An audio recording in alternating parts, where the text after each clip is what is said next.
Hello students, chapter 6 understanding our criminal justice system. हम ये chapter पढ़ रहे हैं।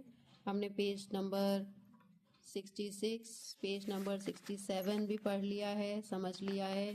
पेज नंबर 68 भी रीड कर लिया है और समझ लिया है।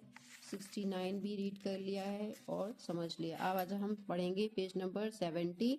रीड कर लेते हैं। As the trial is nearing completion, Sushil learns that Inspector Sharma has busted a gang of young men who have been stealing jewelry from the Shinde's neighborhood. Some of Mrs. Shinde's son's friends are part of this gang. Mrs. Shinde's chain has been found on them. Sushil tells Advocate Roy about this. Advocate Roy now calls Inspector Sharma as a defense witness. Inspector Sharma, can you show and tell us what you have found? Here is the chain that has been identified by Mrs. Shinde as hers. We busted a gang of boys who had stolen the chain.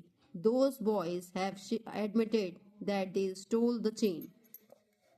The judge hears the testimony of all the witnesses. After the testimony of Inspector Sharma, Advocate Roy argues before the judge that it has now been established that Shanti is innocent and should be acquitted.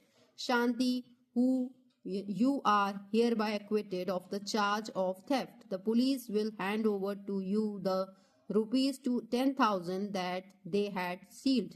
In my written judgment, I have made it a point to highlight S.I. Rao's role in conducting such a shoddy investigation that made you spend that time in jail. From the above incident, you can see that the four key players in the criminal justice system are the police, the public prosecutor, the defense lawyer, and the judge. You have seen the role each of them played in the above case. Now let us try and understand their roles more generally. What is the role of the police in investigating a crime? One important function of the police is to investigate any complaint about the commission of a crime, and investigation including recording statement of witness and collecting different kinds of evidence. On the basis of the investigation, the police are required to form an opinion. If the police think that the evidence points to the guilty of the accused person, then they file a charge sheet in the court. As stated at the beginning of this chapter, it is not the job. इस page को हिंदी में समझ लेते हैं। जैसे जैसे अदालत की सुनवाई पूरी होने के पास आती है, सुशील को एक नई जानकारी मिलती है। उसे पता चलता है कि इंस्पेक्टर शर्मा ने कुछ युवकों के गिरोह को पकड़ा है जो शिंदे परिवार के इलाके में गहनों की चोरी कर रहे थे। इन युवकों में से कुछ श्रीमती शिंदे के बेटे के दोस्त भी हैं। जब पुलिस उनसे पूछताछ करती है तो श्रीमती शिंदे की चोरी हुई चेन उन्हीं लड़कों के पास से मिल जाती है। सुशील यह सारी बात एडवोकेट रॉय को बता देता है। जब एडवोकेट रॉय अदालत में इंस्पेक्टर शर्मा को बचाव पक्ष के गवाह डिफेंस विटनेस के रूप में बुलाते हैं तो एडवोकेट रॉय इंस्पेक्टर शर्मा से पूछती है, इंस्पेक्टर शर्मा कृपया अदालत को बताइए कि आपने क्या खोजा है।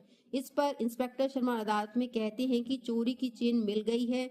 चेन उन लड़कों के पास से मिली है। लड़कों ने चोरी करना स्वीकार किया है। इससे यह साबित होता है कि शांति ने चोरी नहीं की थी। जज सभी गवाहों की गवाही सुनते हैं। इन गवाहों में इंस्पेक्टर शर्मा भी शामिल होते हैं। एडवोकेट रॉय जज के सामने यह साबित करते हैं कि अब यह साफ हो गया है कि शांति निर्दोष है और उसने चोरी नहीं की है। सभी सबूत और गवाही सुनने के बाद जज अपना फैसला सुनाते हैं। जज शांति से कहते हैं, शांति तुम्हें चोरी के आरोप से बरी किया जाता है। पुलिस ने जो 10,000 रुपए जब्त किए थे वह तुम्हें वापस दिए जाएंगे।